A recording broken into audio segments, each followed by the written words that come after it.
Perkenalkan, nama saya Unfadil Damani dari kelas 11 PS 3 nomor 25. Dalam mata pelajaran prakarya ini, saya akan menjelaskan apa itu pelatihan dan pengembangan bagi karyawan wirausaha. Pengertian pelatihan dan pengembangan wirausaha. Pelatihan dan pengembangan adalah usaha yang terencana dari organisasi untuk meningkatkan pengetahuan, keterampilan, dan kemampuan pegawai. Pelatihan lebih ditekankan pada peningkatan kemampuan untuk melakukan pekerjaan yang spesifik pada saat ini. Pengembangan lebih ditekankan pada peningkatan pengetahuan untuk melakukan pekerjaan di masa yang akan datang. Selanjutnya yaitu manfaat dari pelatihan. Yang pertama, pegawai baru yang direkrut belum memahami secara benar bagaimana melakukan pekerjaan. Yang kedua, perubahan-perubahan dalam lingkungan kerja dan tenaga kerja. 3. Meningkatkan daya saing perusahaan dan memperbaiki produktivitas. 4.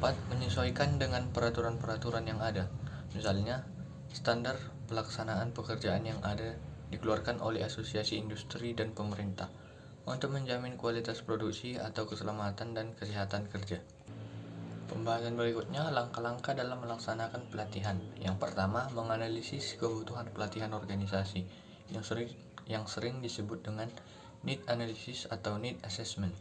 Menentukan sasaran dan materi program pelatihan. Yang ketiga, menentukan metode pelatihan dan prinsip-prinsip belajar yang digunakan. Yang keempat, mengevaluasi program. Nah, di sini saya akan menunjukkan peta konsep bagaimana langkah-langkah pelaksanaan pelatihan atau pengembangan seperti yang di atas. Pembahasan selanjutnya yaitu analisis kebutuhan. Dalam analisis kebutuhan ini memiliki pengertian yaitu analisis kebutuhan adalah penentuan kebutuhan pelatihan dan pengembangan yang akan dilakukan. Kegiatan ini sangat rumit dan sulit karena perlu mendiagnosis kompetensi organisasi saat ini dan kompetensi yang dibutuhkan sesuai dengan perubahan lingkungan dan masa yang akan datang. Analisis kebutuhan dilakukan melalui 3 langkah. Langkah-langkahnya pertama yaitu analisis kebutuhan organisasi, yang kedua analisis kebutuhan tugas, yang ketiga analisis kebutuhan pegawai. A. Analisis kebutuhan organisasi. Apa itu analisis kebutuhan organisasi?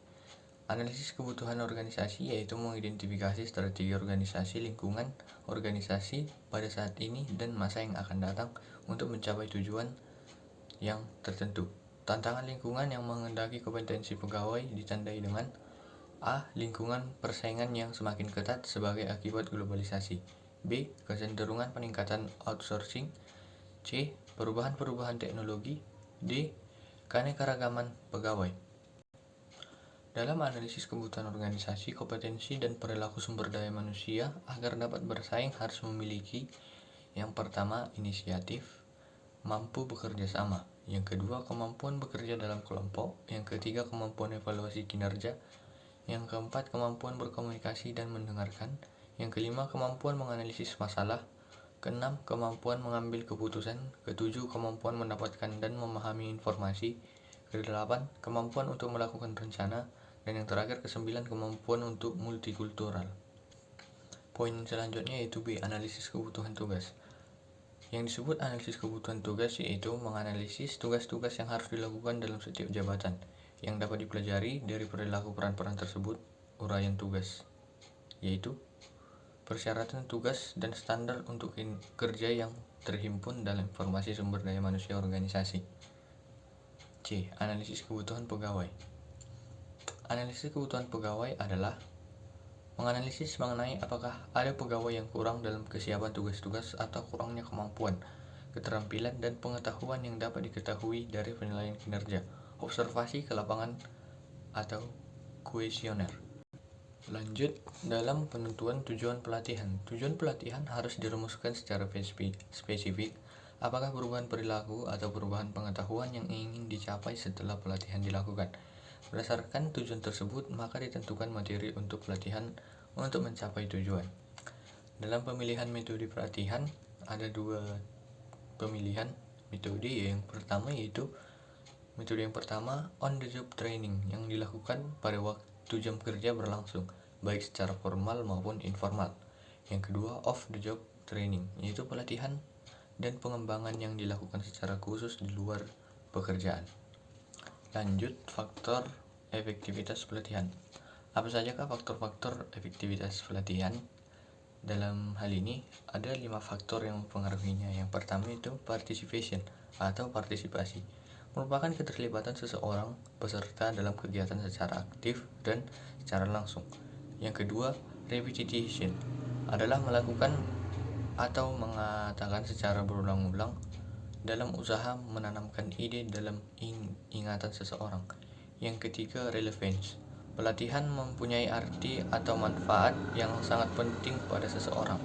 Yang keempat, transference atau adanya kesesuaian antara pelatihan dengan pekerjaan yang dilakukan sehari-hari oleh pegawai. Yang kelima, feedback, merupakan pemberian informasi atas perkembangan kemajuan yang telah dicapai oleh peserta pelatihan, mana yang perlu diperbaiki atau dipertahankan. Tadi di atas saya sudah mengatakan ada 2 pemilihan metode, yang pertama on the job training dan yang kedua off the job training. Dalam metode pelatihan on the job training ada juga metode pelatihannya. Yang pertama, job instruction training atau latihan instruksi jabatan adalah pelatihan untuk manajer atau supervisor yang bertindak sebagai pelatih untuk menginstruksikan bagaimana melakukan pekerjaan tertentu dalam proses kerja. Yang kedua, coaching adalah bentuk pelatihan dan pengembangan yang dilakukan di tempat kerja oleh atasan dengan membimbing petugas melakukan pekerjaan secara formal dan tidak terencana. Yang ketiga, job rotation. Rotation adalah program yang direncanakan secara formal dengan cara menugaskan pegawai pada beberapa pekerjaan yang berbeda dalam berbagai yang berbeda dengan organisasi untuk menambahkan pengetahuan mengenai pekerjaan. Yang selanjutnya adalah pelatihan yang mengkombinasikan antara pelajaran di kelas dengan praktek lapangan. Yang selanjutnya tadi adalah pelatihan off the job training. Metode pelatihan dalam off the job training. Yang pertama, lecture. Yang kedua, video presentation. Yang ketiga, festival training atau simulation. Yang keempat, role playing. Yang kelima, case study. Yang keenam, self study. Yang ketujuh, program learning. Yang kedelapan, laboratory training. Yang kesembilan, action learning. Nah, dalam materi pelatihan dan pengembangan kewirausahaan ini ada juga hal yang perlu dievaluasi dalam pelatihan dan pengembangannya. Evaluasi pelatihan dilihat dari efek pelatihan dikaitkan dengan yang pertama, reaksi peserta terhadap isi dan proses pelatihan. Yang kedua, pengetahuan yang diperoleh melalui pengalaman latihan. Yang ketiga, perubahan perilaku. Yang keempat, perbaikan pada organisasi. Sekian video presentasi dari saya, Johan Fadil Damani dari kelas 11 PS3 nomor 25. Sekian dan terima kasih.